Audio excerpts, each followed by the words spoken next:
This is Bruce Simpson, your City of Detroit Ombudsman. I am here to address all of your complaints and concerns. If you need assistance regarding city services, please contact my office at 313-224-6000 or contact us via email at ombudsman@detroitmi.com.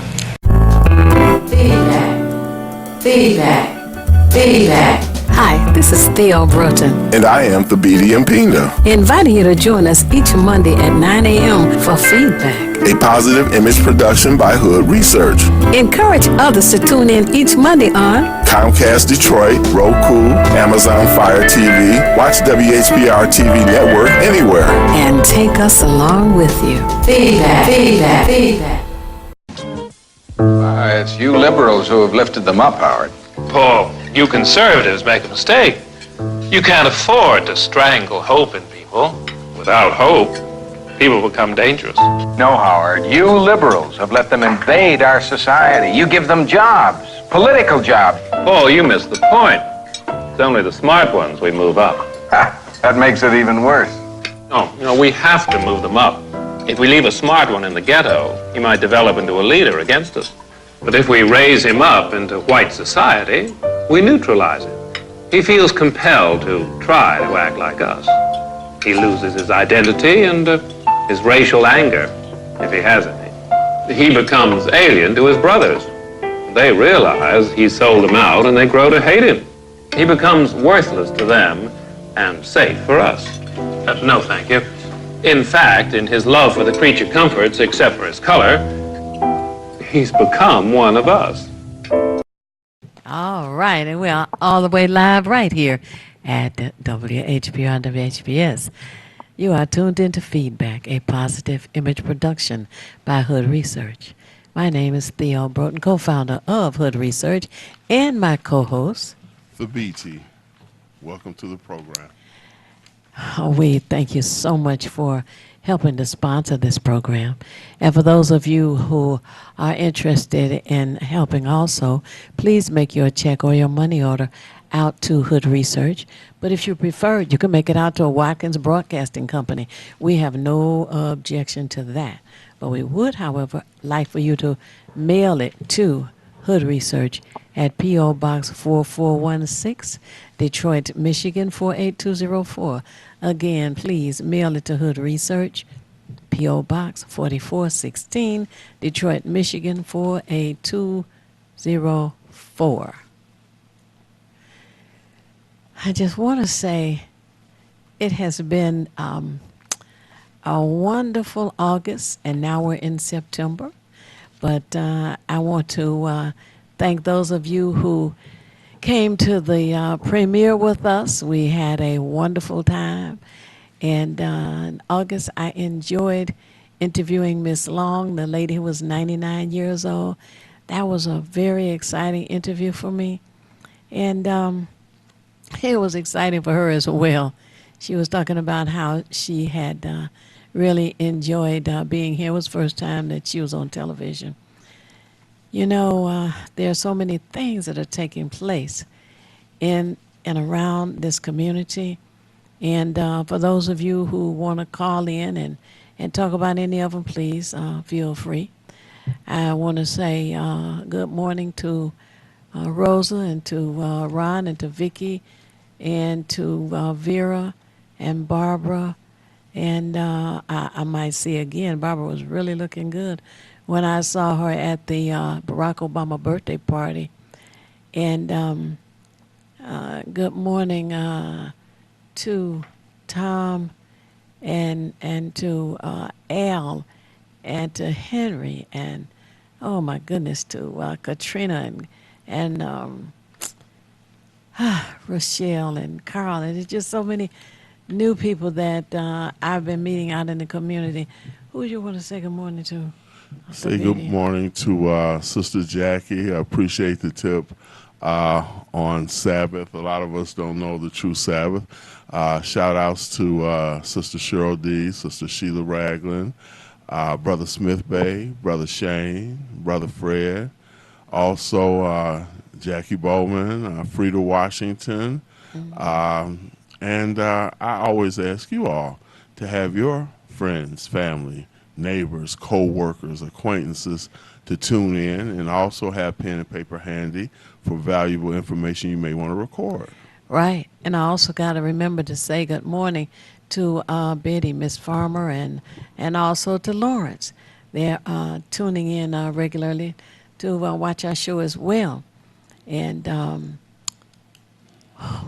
any of the current issues that you want to share with us.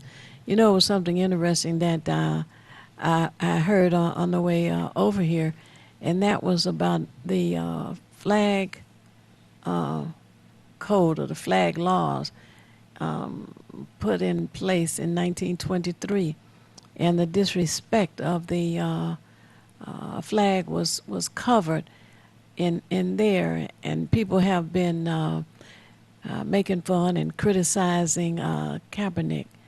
Am I pronouncing his name right? Kaepernick. Kaepernick, okay. And also Nike for pulling a gym shoe that had the flag on it.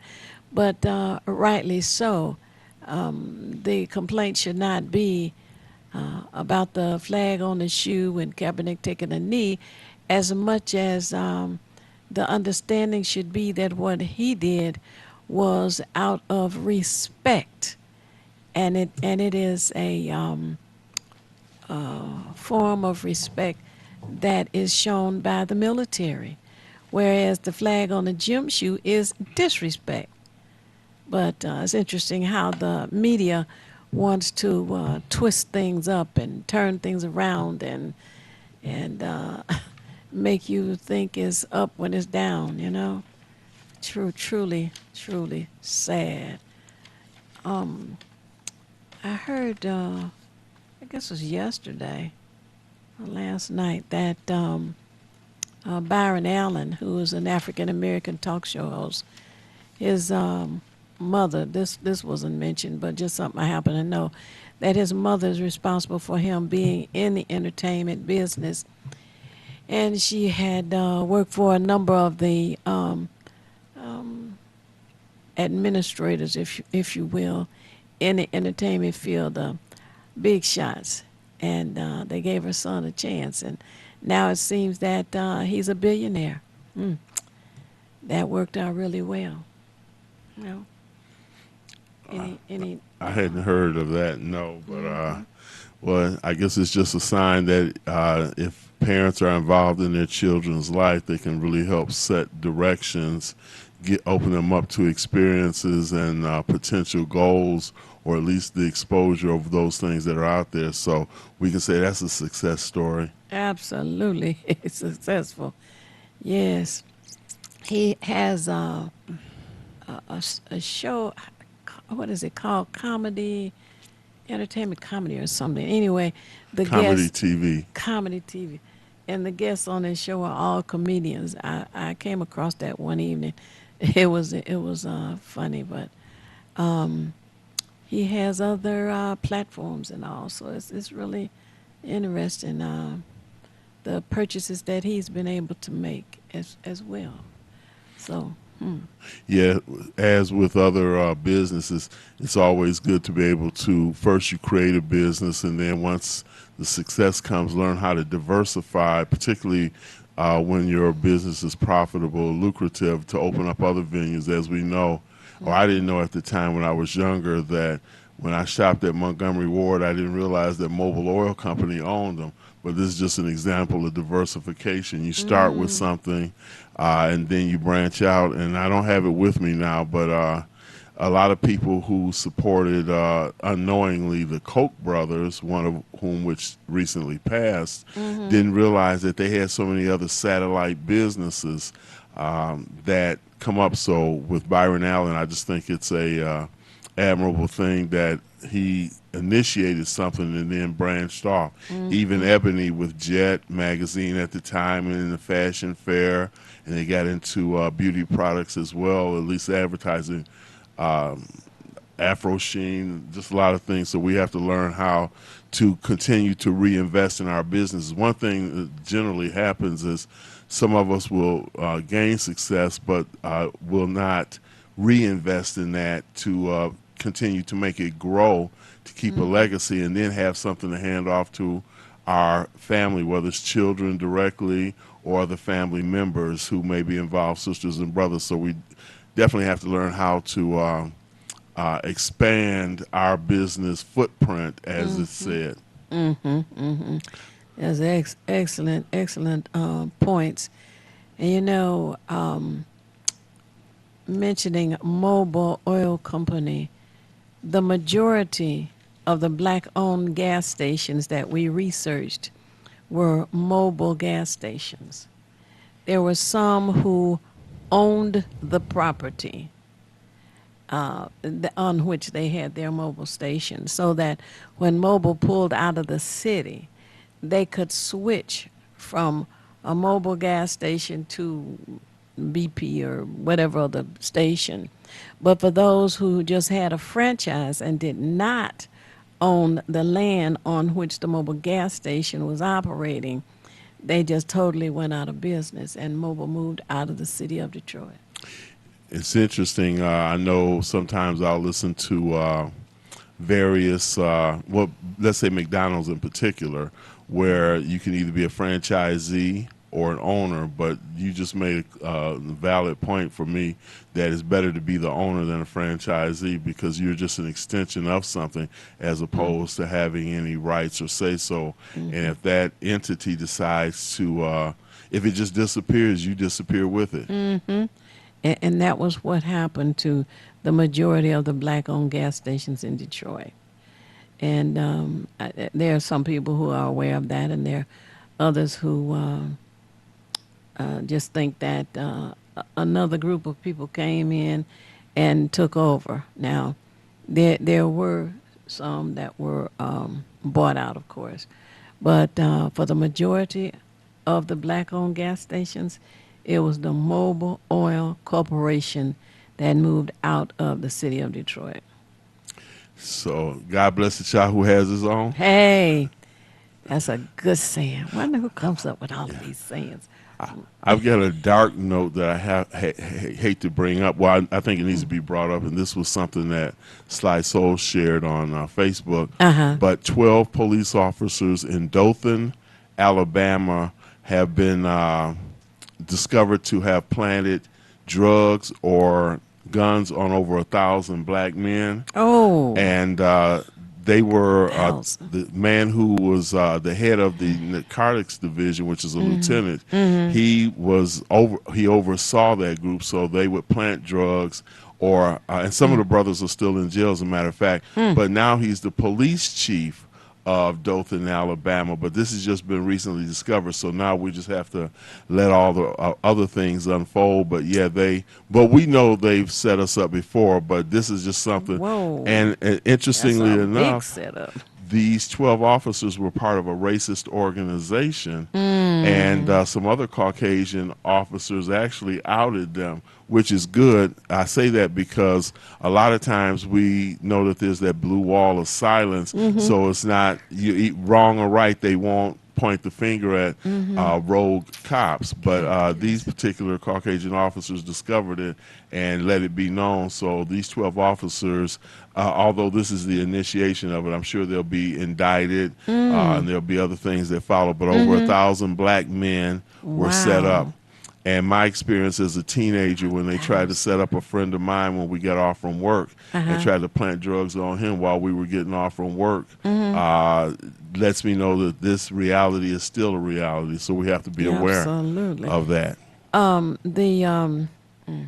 The gentleman, whose name escapes me right now, owned a bookstore on Livernois. Is Ed it Vaughn. Ed Vaughn. I had heard that he was going to be, or maybe is, the head of the NAACP in Dothan, Alabama.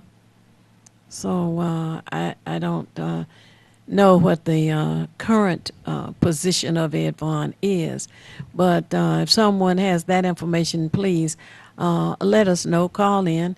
We're at 868-4336, 868-4336, and would like to have you share that information with everyone, how Ed Vaughn is doing, and if he's connected with the NAACP.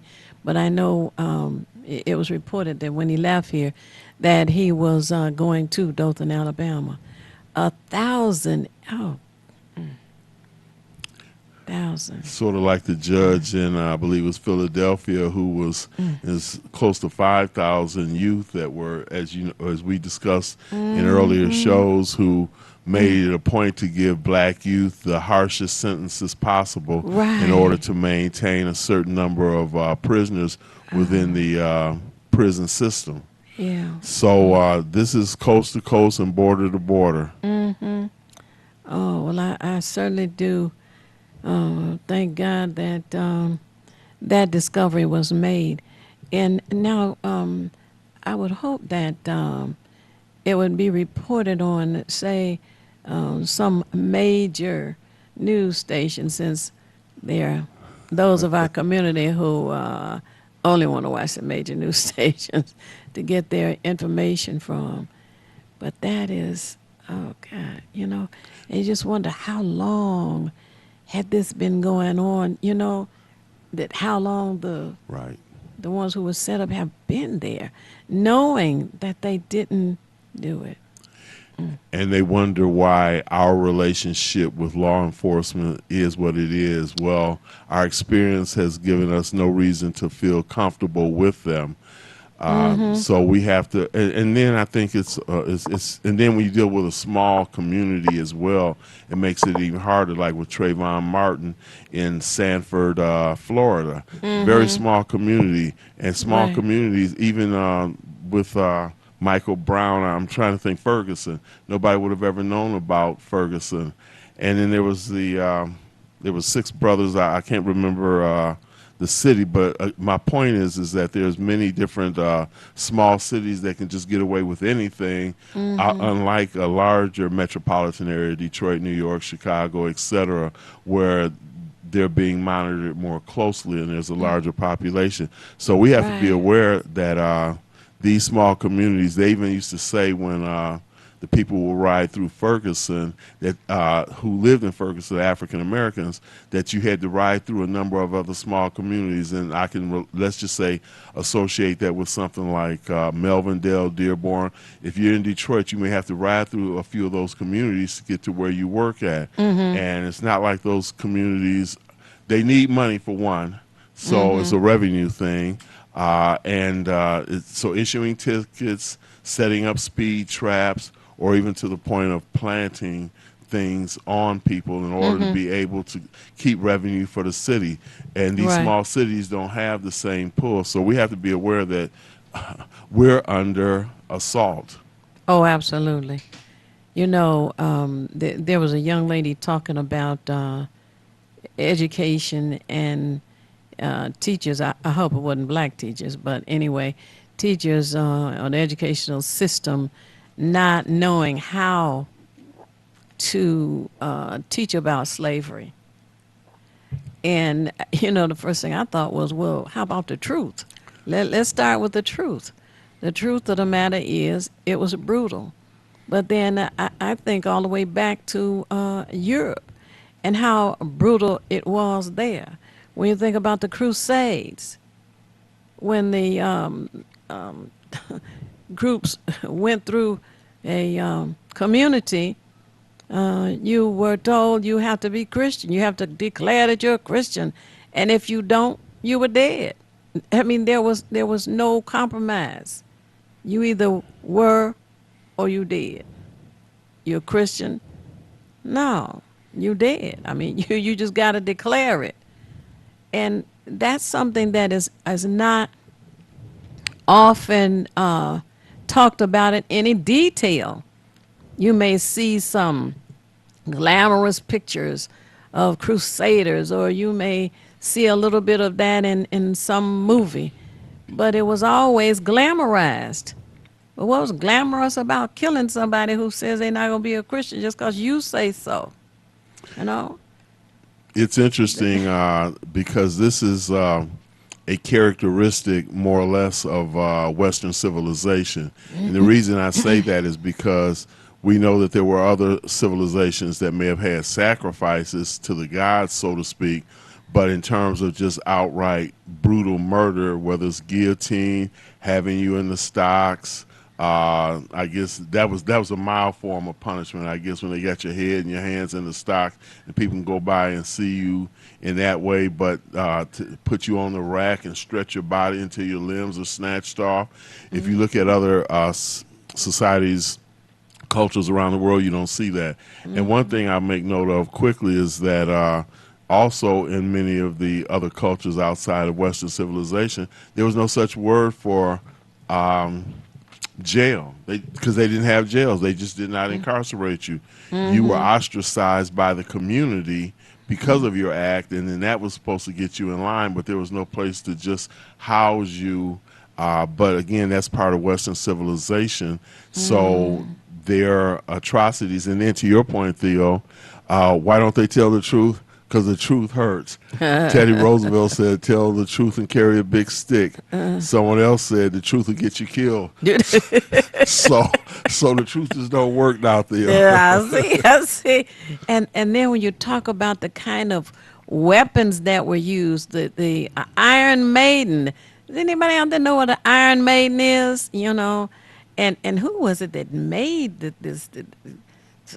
Iron workers had to make these things. You put a person inside, mainly women, and it has spikes off from head to toe, and the person just bled to death.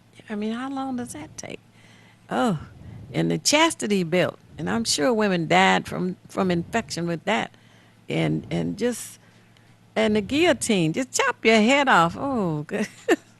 Set an example for the next guy. Honey, yeah. Oh, there was this movie. Oh, geez, I don't remember them. The Long Ship, I think was the name of the movie. And you climbed up this ladder, or I guess it's the person they were killing, and hands down tied behind you, and you fall forward. And instead of going down a sliding board, you went down a large sword. I mean, a giant sword. And it just sliced you in half. I mean, who comes up with these things? You know? And they want to talk about it. No. The same people who were in charge of slave torture.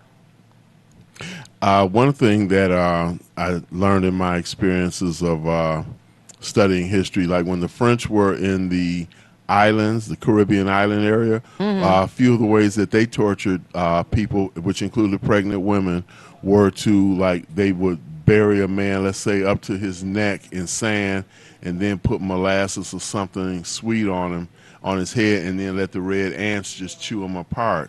Another thing they used to do is take I thought they wanted to blame that on the Native Americans. Well, go ahead. no, that was the French in the islands. See another lie out Oh, there. yeah. Scalping started with them also. It didn't start with the Native American. Right. They want to blame that on the Native Americans, too. Go ahead. They also had one similar to the Iron Maiden where they would put you in what would be those barrels, I guess, that they would keep wine in when they were shipping rum, sugar, and that type of thing. Put you in the barrel, drive spikes into it, and then let it roll down the hill into the water. So not only were you bleeding to death, but you drowned. Or they would put you in a burlap sack and just tie a knot in it and then just toss you over into the water. Of course, you're not going to escape from the burlap sack. So the French were very demonic in the way that they tortured people also. But can they tell the truth about that? No. Here we go again. So it's hard for America, as many of you know, when the Museum of African American History started, they gave a sanitized version of slave ships. America cannot face its own ugly past. They say there's two original sins in America: the genocide of the Native American and the enslavement of Africans. And that's something that they can never really face up to. There are some who do, though, and I give them kudos for being able to say, yes, we had an ugly past, but it's so embarrassing they can't do it, Theo. So how do they teach the truth? Whitewash it.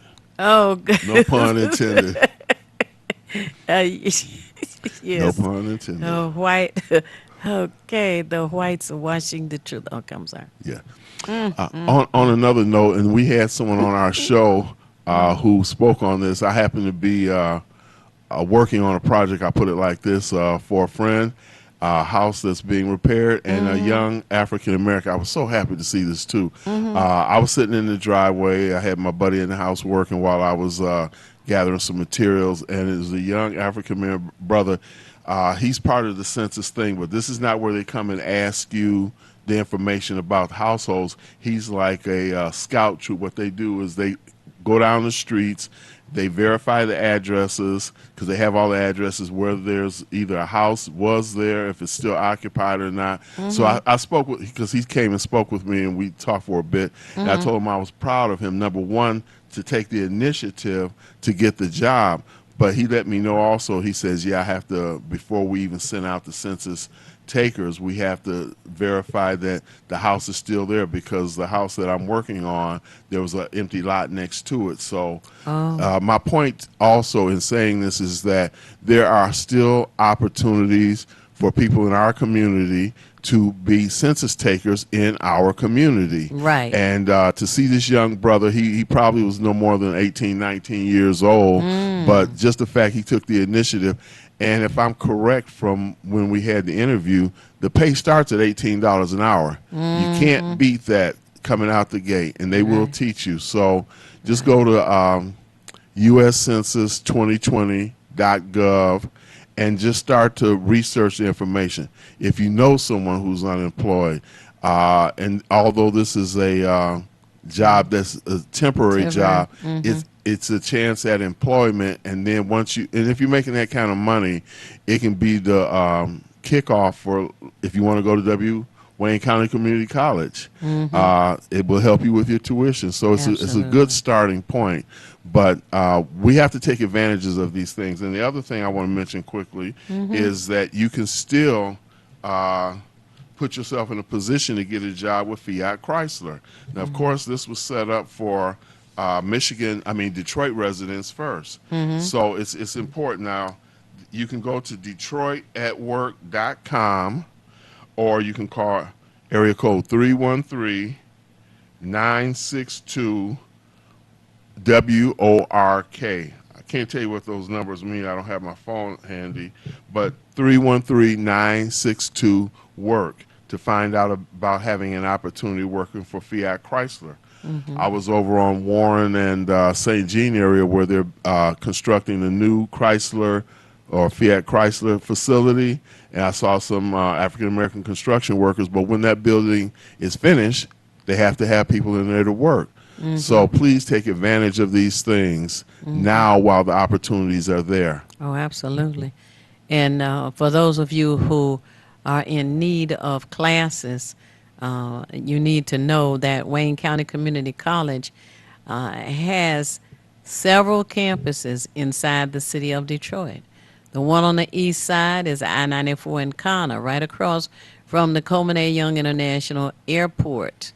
There's one on the west side, which is on Outer Drive and the Southfield Freeway. And there's one downtown, which is on 4th Street, which is just east of the main post office. So the main post office, 4th Street, that's one campus. The east side, I-94 in Connor, across from the Coleman Young International Airport. And on the west side, Outer Drive and Southfield. You can go on to any of those campuses and register for class. We also have a new building that should be opening soon, if it's not open yet, and that's the Sports Medicine Building, which is also on 4th Street. So for those of you who are in need of learning about computers, navigating, and all of that, if you're 60 years of age or older, you can take those classes free at Wayne County Community College. Those classes and others, if you're 60 years of age or older, you can take classes free. Now, there are a number of seniors who have this little box set neatly in a corner or in a closet somewhere, and inside that box is a gift that they receive from their children or some other relative or a friend, and it's a computer. And they've not taken it out of the box. I don't know how to use a computer, they say, so they just leave it in the corner in the dark. But know this, that if you're 60 years of age or older, you can take classes free at Wayne County Community College. Introduction to computer, then navigating the computer, and then the third class is about coding and other operations with using the computer. So why not get started? Why not call Wayne County Community College and find out about the introductory classes? The telephone number for Wayne County Community College is 313 area code 496-2600, 496-2600. And of course, today being the Labor Day, for celebrating Labor Day, I guess I should say, the school would not be open, but you can certainly call first thing tomorrow morning. But in the meantime, if you have a loved one who is on computer or near you with a computer, you can ask them to go on the Wayne County Community College website, and you can learn some information about what they have to offer as well. So know that there are many, many classes in the continuing education. And also, Thabiti, remember, they have the truck driving class.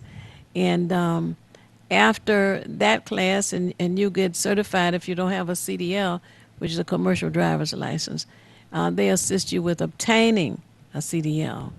After the class and you're certified and all, they also assist with getting employed. And the pay on that. You can make six figures. Yes, goodness, extraordinary pay.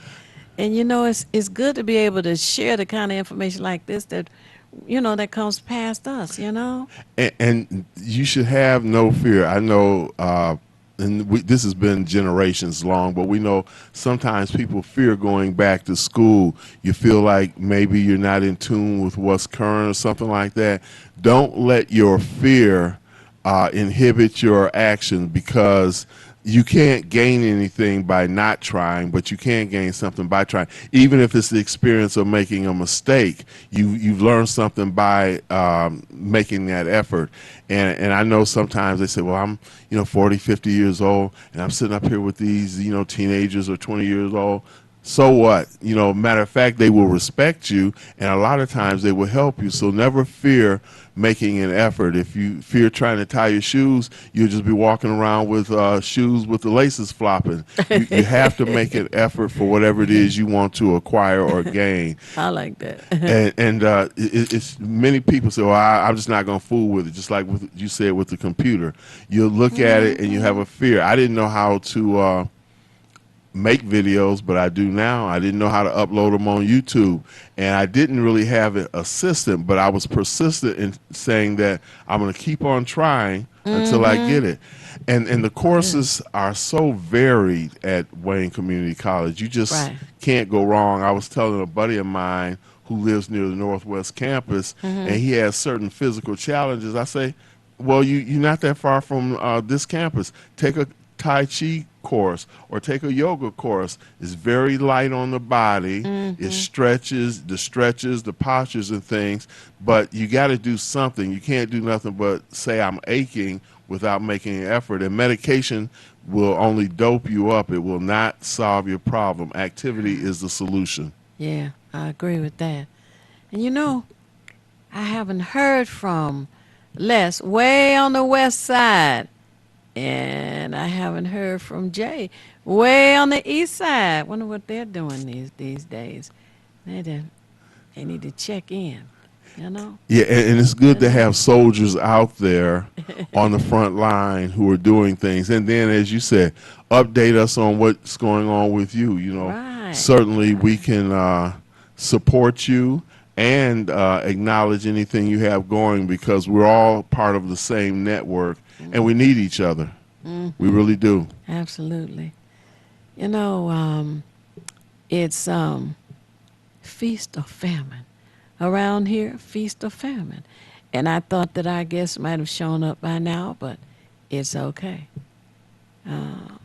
I enjoy sharing the information that we gather. And there's just so much to gather, you know.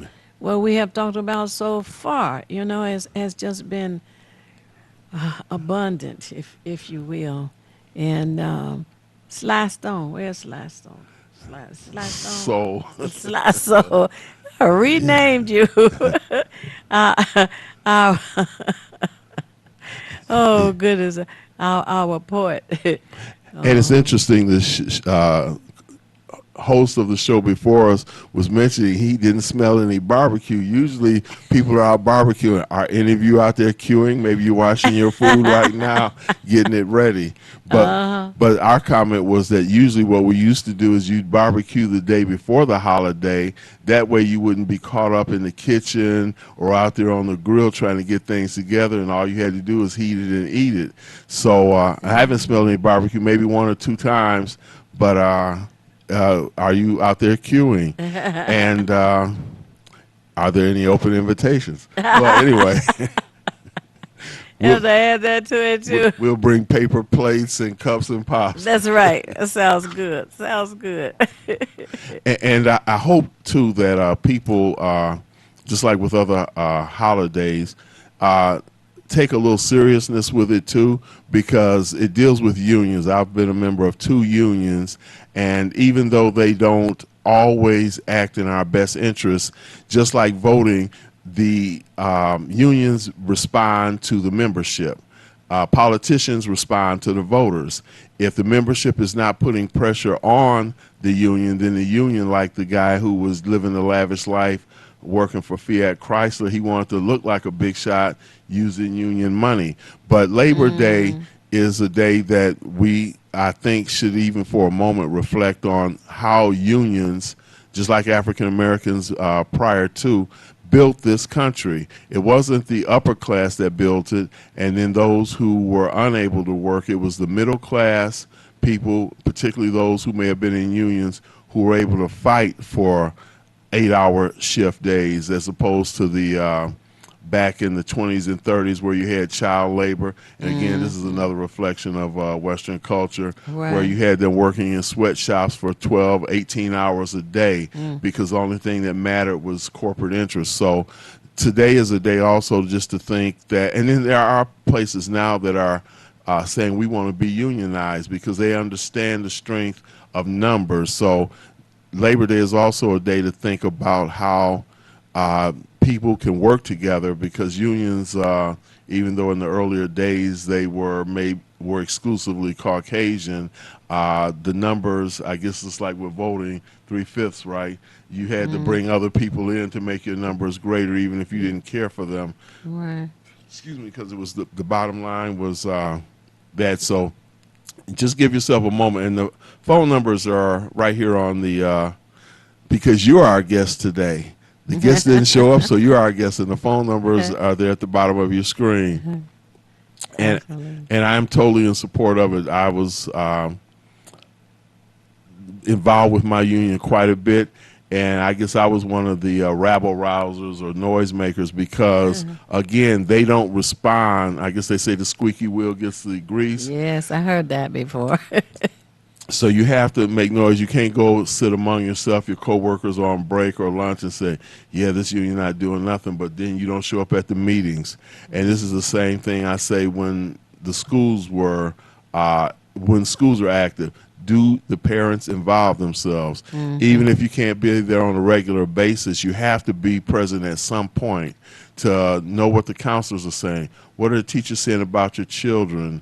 I have a niece who's a principal, and they're actually trying to institute programs. She's out in one of the suburban communities as a principal, but she's actually trying to institute things that bring the parents more involved. And I'll share that in the weeks to come. But to get parents more involved, to inspire students to be more involved. We had Sharon McPhail here probably within a month or so, and she did some excellent things in order to make the children feel that they were appreciated and respected, and as a result of that, the achievement rate was just phenomenal, something that should be imitated. Marva Collins, like, same thing in Chicago. So we have to, and I tie that into the labor union because they are part of a union as well, and we have to support organizations and then hold them accountable. And you know, it's interesting that you have examples such as McPhail and Collins, and you wonder why is it that other administrations don't want to duplicate the success, you know, that's right before them. They know it's successful, has been successful for years. Why don't they duplicate that? I mean, you know. Yeah, statistically, you can't argue with the success. So why not follow a model that's already set? Why reinvent the wheel when it's already been invented? What you do is you just perfect what is already there. Exactly. But there's an agenda, Theo, as we know. Oh, yeah, you must remind me of that, huh?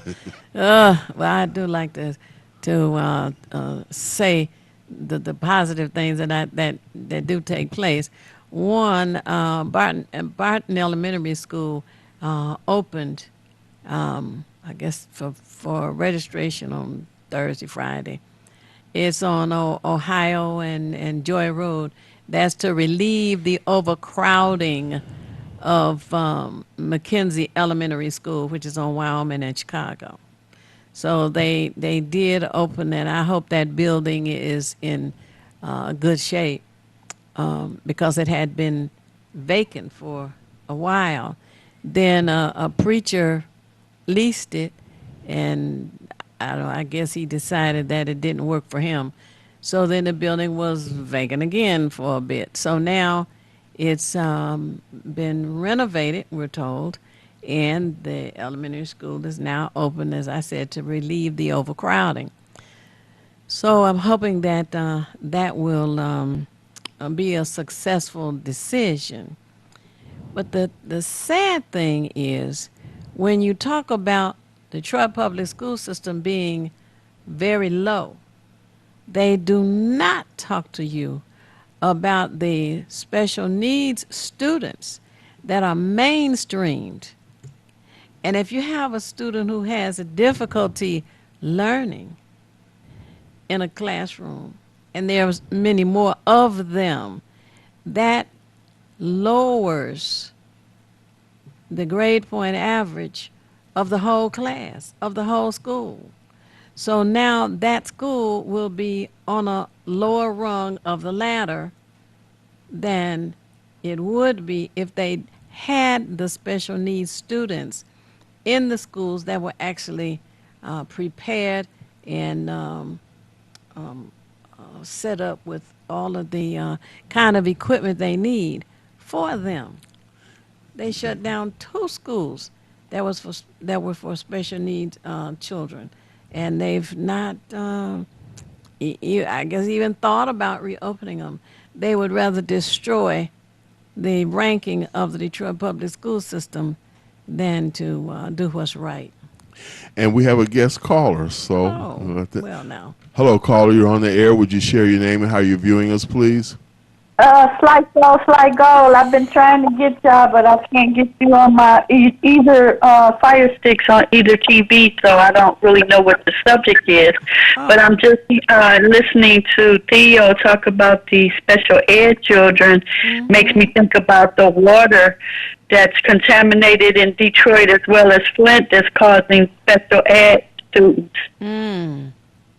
You know, we have talked about a multitude of things, and the school issue is one, And the director of Hood Research was talking about that a couple of days ago, saying that we have new filtration systems for the water that the children are drinking.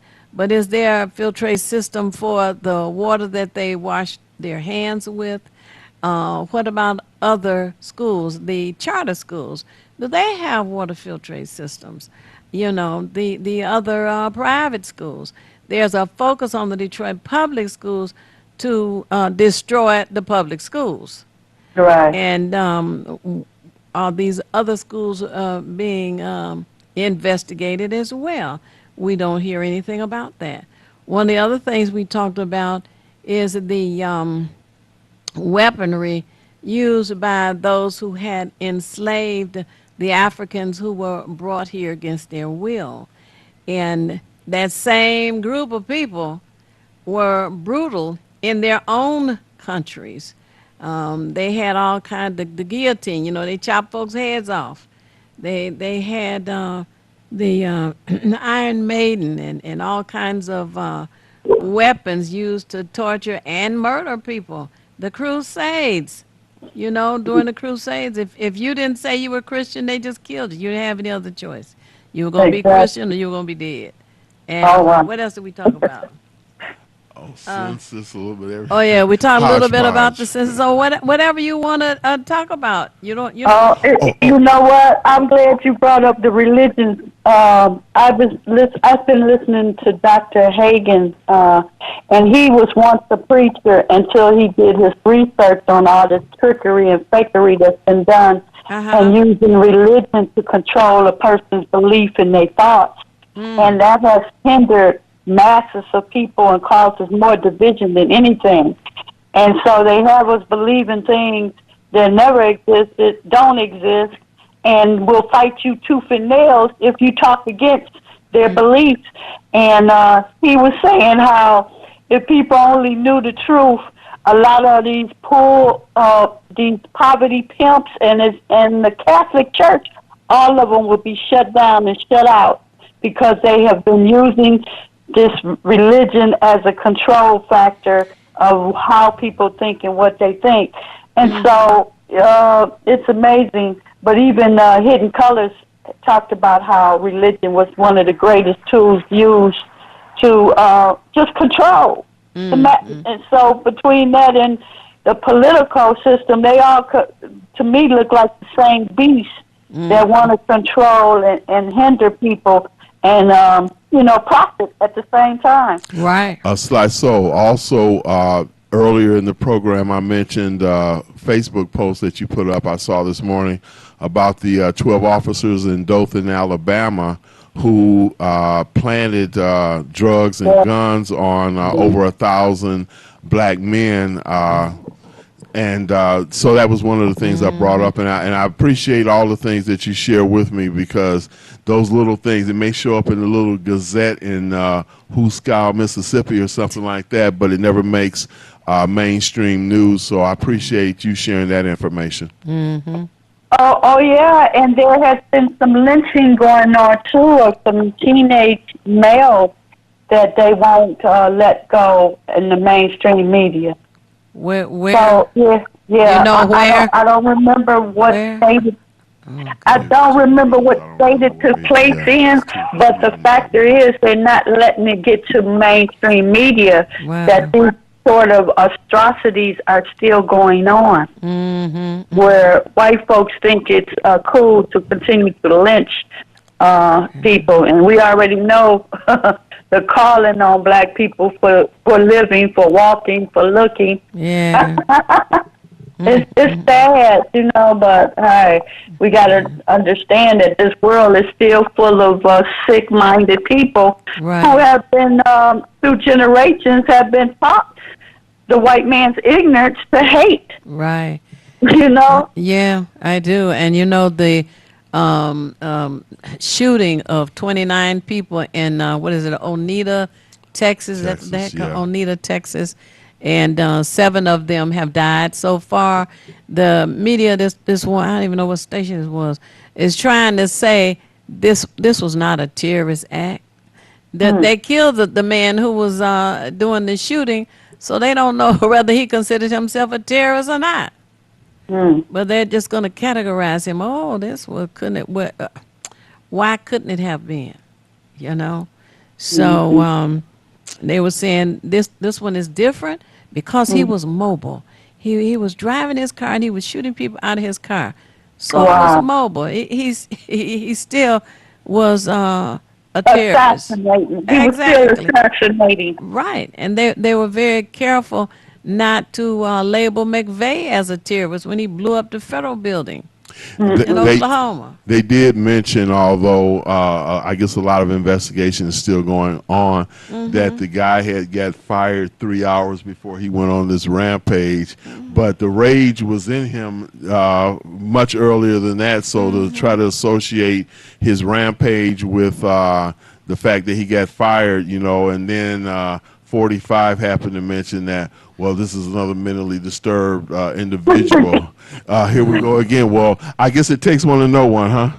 Exactly. That's what I was going to say. We got the mentally ill bringing excuses for the other mentally ill. Because his actions continue to be excused. Oh, yes, You know, yes. it's just amazing how white crimes have a different category from black crimes. That's why I keep saying the law and order was always pointed towards blacks, to attack blacks. And that's why they do what they do and try to get away with planting and creating negative images on a daily to attack black populations and communities. And then remember, the judge, the BD brought this in a little while ago about the judge in Pennsylvania who was responsible for 5,000 young teenagers, aren't they? Right. Teenage for giving them the harshest sentencing that he could. Oh yes. So now that's the second place. We must understand they still looking at us as property and non-human beings, not human beings. Right. And we so want to be into this integration fantasy, and we don't see how when we move in, they move out. And then when they come back to move in, they still find a way to move you out. And so this integration fantasy needs to stop because they still don't see you as human. Right. I would add, too, that many of us don't know because it's not really made known publicly that 45 has already appointed over 100 federal judges, some of whom have lifetime appointments. And when you look at the legislatures, there's something else I picked up. The Supreme Courts of the 50 states, 24 of those states have all white male Supreme Court justices. Michigan is, I believe, one of them, as a matter of fact, now. I'm not sure. I have to look at my map again, but if it's not, there are 24. So that means almost half of the states have all male Caucasian judges on their Supreme Court. And generally, when you're going through the court system here in this country, you'll start on a district or a circuit court level, appellate, et cetera, until you get up to the Supreme Court of whatever state it's in. So can you imagine being in one of the 24 states that has an all Caucasian Supreme Court? Again, another reason to vote, because some of these judges are appointed and some are elected. So we have to be mindful of how powerful our vote is. And I guess I won't move to a state that has one of those Supreme Courts that's all Caucasian males, because your chances of being free are diminished. And another devastating area that I didn't know about was St. Louis. They said it's a very horrendous way they locking away black males in that state. And I think they have that thing that if you can't bail yourself out, you could be sitting there for years and years just under bail, not being, being able to pay. But on a lighter note, I was admiring these two young black girls on the tennis field, and how when the one lost, the one that won came to her and encouraged her and expressed how amazing she is. Who is this? I believe her name was Golf. She's a 15-year-old. She lost to another young lady. Now, you can help me on this, Sly. So, I know she has Asian, and is she Asian or is she Asian African? Well, I'm looking at them now, and they both look black. Right. Look like two beautiful black women Right. on the tennis court. Yeah, and she does have an Asian look. Yes, she does. Yeah, she does. And she was in tears. And then one that won came and told her, "They're here for you, and you're amazing." And Carol she, Hall. tried to, encourage her and, and get her out of a sad, state of mind. It's interesting, too, because that same 15-year-old sister, I believe her name is Carol Goff, she defeated Serena Williams. And nobody, Serena is just like Muhammad Ali when it comes to tennis. Yeah. A few peers in her group, but the 15-year-old was able to beat her. But as she advanced, and I believe this is the U.S. Open, not Open, I forgot the name, but it's one of the premier tennis matches or tournaments that are given every year. And so for her to be 15 to be on that level is an achievement within itself. It is. It is. Somebody was focused and disciplined. Yes. Somebody is focusing and they're disciplined for it. So I just love it. And did you all know that a kidney transplant was invented and pioneered by a black man, Samuel Court, Kountz, is his last name. Kountz. Samuel, is it Court? Samuel Counts. Okay. Kountz. Counts. Kountz, yeah. So kidney transplant was invented and pioneered by this black man. Him. Wow, that's wonderful. So we must study and understand that our greatness is the white man's problem, because he's been busy for history for years trying to convince you that you're inferior, that you're inferior and you're not even human, And so as time go on, those lies are being exposed. Yeah. And that's that white man's problem, that, his lies are being exposed. And you need to stop living in those negative images that he has tried to convince you to be in, because that's not who we are. Right. I saw a movie yesterday called Akilah and the Bee. Right. Oh, I love that movie. Yep. It was so good. It is. And that there again, it was about success. About when you said focus, it made me think about it. Focusing on the prize, and it was very good. They won the great debate. Was that the name? The great. The great debaters. That was the one. And don't forget and I haven't seen the movie yet, the scientists that NASA needed so badly. Hidden Figures. Yes. Yeah, Hidden Figure, right? Yeah. Yeah.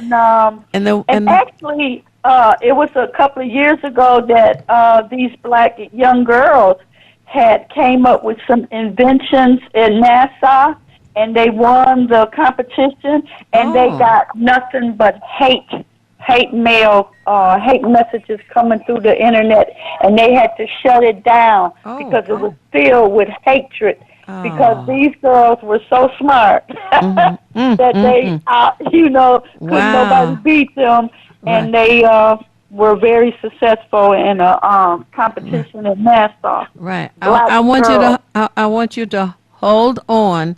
We have to take an top of the hour ID break. Hold on. Okay. Okay. You are tuned in to Feedback, a positive image production by HUD Research. We're taking a top of the hour break. This is Bruce Simpson, your City of Detroit Ombudsman. I am here to address all of your complaints and concerns. If you need assistance regarding city services, please contact my office at 313-224-6000 or contact us via email at ombudsman@detroitmi.com. Feedback. Hi, this is Theo Bruton, And I am Thabiti Mpinga, inviting you to join us each Monday at 9 a.m. for Feedback. a positive image production by Hood Research. Encourage others to tune in each Monday on Comcast Detroit, Roku, Amazon Fire TV, watch WHPR TV Network anywhere. and take us along with you. Feedback.